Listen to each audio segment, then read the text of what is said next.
سڵاتان لێبێت وام کاتتان باش بینەرانی خۆشەویستی تەلەڤیزیۆنی کۆمەڵا لەگەڵتانین بۆ پێشکەشکردنی گەشتی هەواڵەکانی ڕۆژی پێنجشەممە سەرەتا سەردێری گرنگترین هەواڵەکان. راپۆرتێک لەسەر جینایەتی تێرۆریستی لە شاری کرمان، سەپاندنی سزای زیندان بەسەر سەنعان نەوروزی لە سنە، مەرگی گوماناوی سەربازێک لە بۆکان، لە سەدا 35 خەڵکی کوردستان توانایی کڕینی گۆشتیان نییە، کۆبوونەوەی کرێکارانی فولاتی حوتەپا، بەڕێوچوونی جەلسەی دادگایکردنی 4 بەندکراوی سیاسی لە تاران و کەرەج، مانگرتنی گشتی خەڵکی فلستین لە کەرانەی باختەری، دەست بەسەرکردنی 3 تۆمەتبار بە هێرشی تۆرۆریستی لە ئەرژەنتین.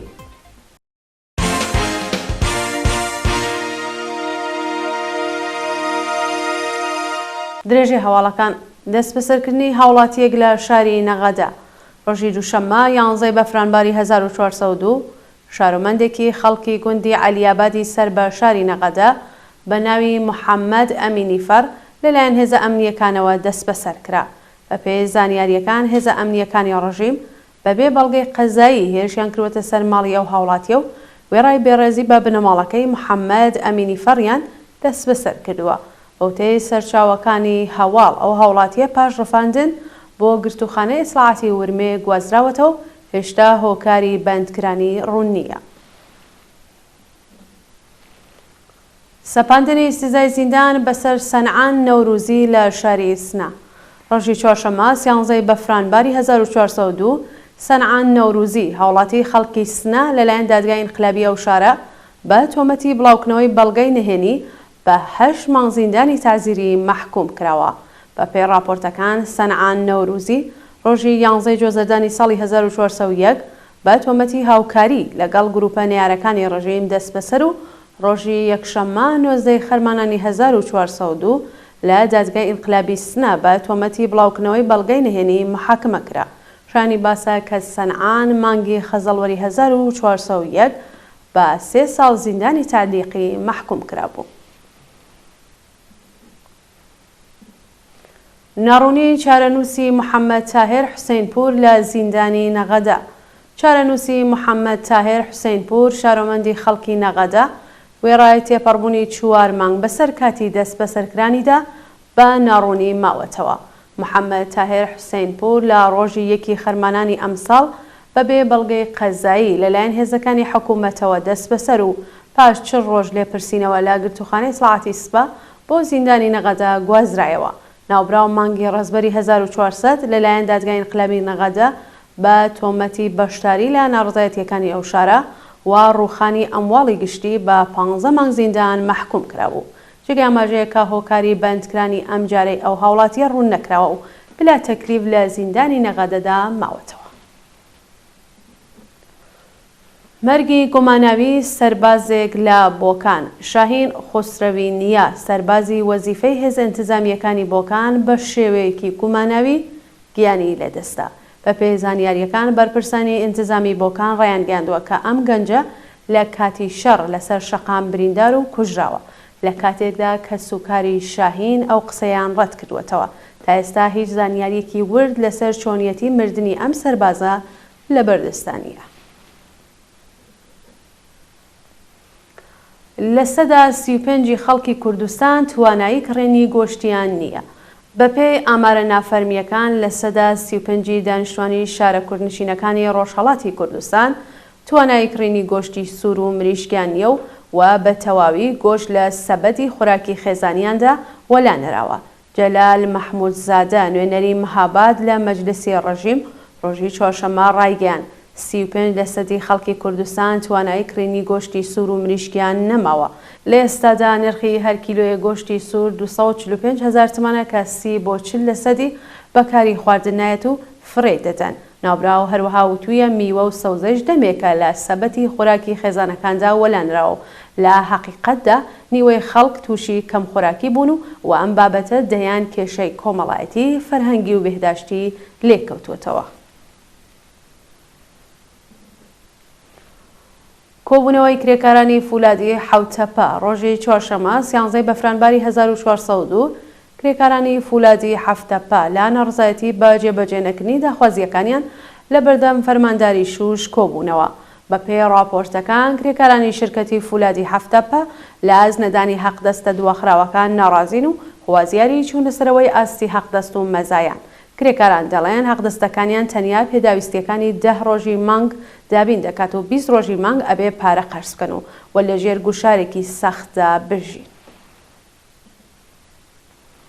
راپۆرتێک لەسەر جنایەتی تەرۆریستی لە شاری کرمان کاتژمێر 2 دوای نیوەڕۆی ڕۆژی چوارشەممە 13 بەفرانباری 1402 بەهۆی تەقینەوەی 2 بۆمب لە مەحوەتەی گۆڕستانی شاری کرمان زیاتر لە 100 کەس گیانیان لەدەستە و پتر لە 200 کەسی دیکەش بریندار بوون. بە پێ زانیاریەکان بەشداربوونی و هێرشە تەرۆریستیە خەڵکی مەدەنی بوون کە بۆ بەشداری لە مەراسمی 4مین ساڵوەگەری کوژرانی قاسم سولەیمانی لە گۆزاری شەهیدزانی ئەو شارە گرتبوونەوە. 4 ساڵ لەوبەر لە ئەوە ڕۆژێکدا قاسم سولەیمانی فەرماندەی سوپای قوس کە بەرپرسیاری ئەمەڵایەتیەکانی زەرەوەی وڵات بوو لە هێرشی پەهبازی ئەمریکا لە بەغدا کوژرا. تا بە ئێستا هیچ گروپ و لایەنێک بەرپرسیارەتی هێرشەکەی کرمانی لاستۆ نەگرتووە، بەڵام ڕۆژنامەکانی ڕۆژی پێنجشەممەی ئێران بە بڵاوکردنی وێنە و راپۆرتەکانی ئەو ڕووداوە لە زاری بەرپرسانی ڕۆژیمەوە ڕایان گەیاندووەکە ئیسرائیل بەرپرسیاری سەرەکی و هێرشەیە و هاوشێوەی غەزا خەڵکی کۆمەڵ کوش کردووە. بەڕێوەچوونی جەلسەی دادگایکردنی 4 بەندکراوی سیاسی لە تەران و کەرەج ڕۆژی چوارشەممە 13 بەفرانباری 1402 جەلسەی دادگایکردنی 4 بەندکراوی سیاسی بە ناوەکانی مۆژگان تەدریسی، مەریەم جەلال حوسێنی، سیامەگ نەسیری و میریوسف یونسی بەڕێوەچوو. بە پێ زانیاریەکان جەلسەی دادگایکردنی مۆژگان تەدریسی و مەریەم جەلال حوسێنی بە شێوەی حوزوری و سیامەگ نەسیری بە شێوەی ڤیدیۆ کۆنفرانس لە لەقیەکی دادگای ئینقلابی کەرەج بەڕێوەچووە. هەروەها جەلسەی پێڕاگەیشتن بە تۆمەسەکانی میریوسف یونسی باوکی عەلی یونسی خوێندکاری بەندکراو لە دادگای ئینقلابی تەران بەڕێوەچوو. بە پێ زانیاریەکان بەهۆی ئەوەی تۆمەتبەر حازر نەبووە جلی زیندان لەبەر بکات جەلسەی دادگایکردنی نهێنی بەڕێوەچووە. بە وتەی ڕەزا یوسفی کوڕی میریوسف یونسی باوکیان لەلایەن ئێدارەی دەسەڵاتەوە بەوە تۆمەتبارکراوەکە 13 ملیۆن تمەنی بە خۆپیشاندەرێک پەرداخت کردووە کە تۆمەتێکی بێبنەما و ناڕوونە. سەپاندنی سزای زیندان بەسەر 2 ژنە چالاکوانی خەڵکی قەزوین و تاران. بە پێی راپۆرتی ناوەندەکانی مافی مرۆڤ سووری بابایی چێگینی چالاکی مەدەنی دژبەری حیجابی جباری ڕاگیراو لە زیندانی چوبیندەری قەزوین لەلایەن لە قیسەی دادگای ئینقلابی شارستانی محەممەدیەی قەزوین بە 7 مانگ زیندانی دیکە مەحکوم کرا. هەروەها مەهناز تەڕاح بەندکراوی سیاسی پێشوو لە پەروەندەیەکی تازەدا بە 4 ساڵ و 4 مانگ بەندکران مەحکوم کراوە. بە پێ زانیاریەکان سووری بابای چێگینی بە تۆمەتی تەبلیغ دژی نیزام بە 7 مانگ زیندان سزا دراوە و لە تۆمەتەکانی هاندانی خەڵک بۆ چالاکی دژ بە ڕژیم و بێڕێزی بە ڕێبەری بێتاوان ناسێنراوە. ناوبراو تا بە ئەمڕۆ سزای 18 مانگ زیندانی بەسەردا سەپێنراوە و بارپرسانی قەزایی وتویانە چاکو داوای لێبوردن نەکات ماوەی بەندکرانەکەی کەم ناکرێتەوە. لەلایەکی دیکەوە مەهناز تەڕاح بەندکراوی سیاسی پێشوو کە ساڵی ڕابردوو بەر لێبوردنی گشتی کەوت و لە زیندان ئازادکرا لە پەروەندەیەکی تازەدا بە تۆمەتی ئیجماع و تەبانی بۆ تێکدان یاسایشی گشتی بە 3 ساڵ و 8 مانگ زیندان و بە تۆمەتی تەبلیغ دژی نیزام بە 8 مانگ زیندانی دیکە مەحکوم کراوە.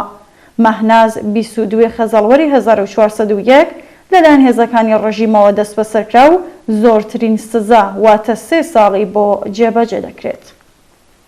مانگرتنی گشتی خەڵکی فلستین لە کەرانەی باختەری ڕۆژی چوارشەممە 13 بەفرانباری 1402 دانیشتوانی کەرانەی باختەری لە ناڕزایەتی بە هێرشەکانی ئیسرائیل بۆ سەر غەزە و لوبنان دوکان و بازاڕەکانیان داخست و مانگرتنی گشتیان ڕاگەیاند.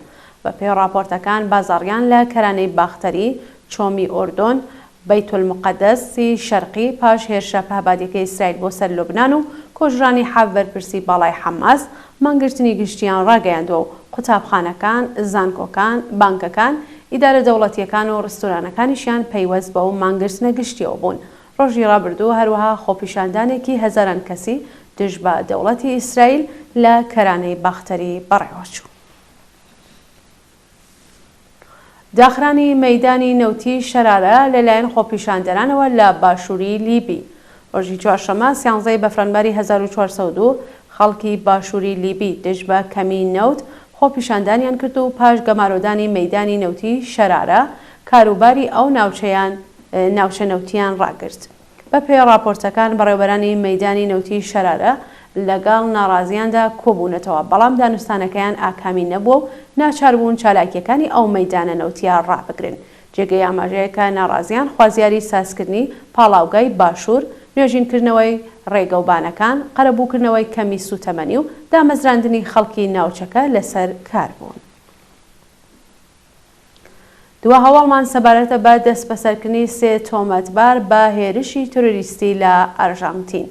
ڕۆژی چوارشەممە 13 بەفرانبەری 1402 دەوڵەتی ئەرژانتین ڕایگەیاند کە 3 تۆمەتبار بە هێرشی تۆرۆریستیان لە شاری بۆینەس ئایرس دەست بەسەر کردووە.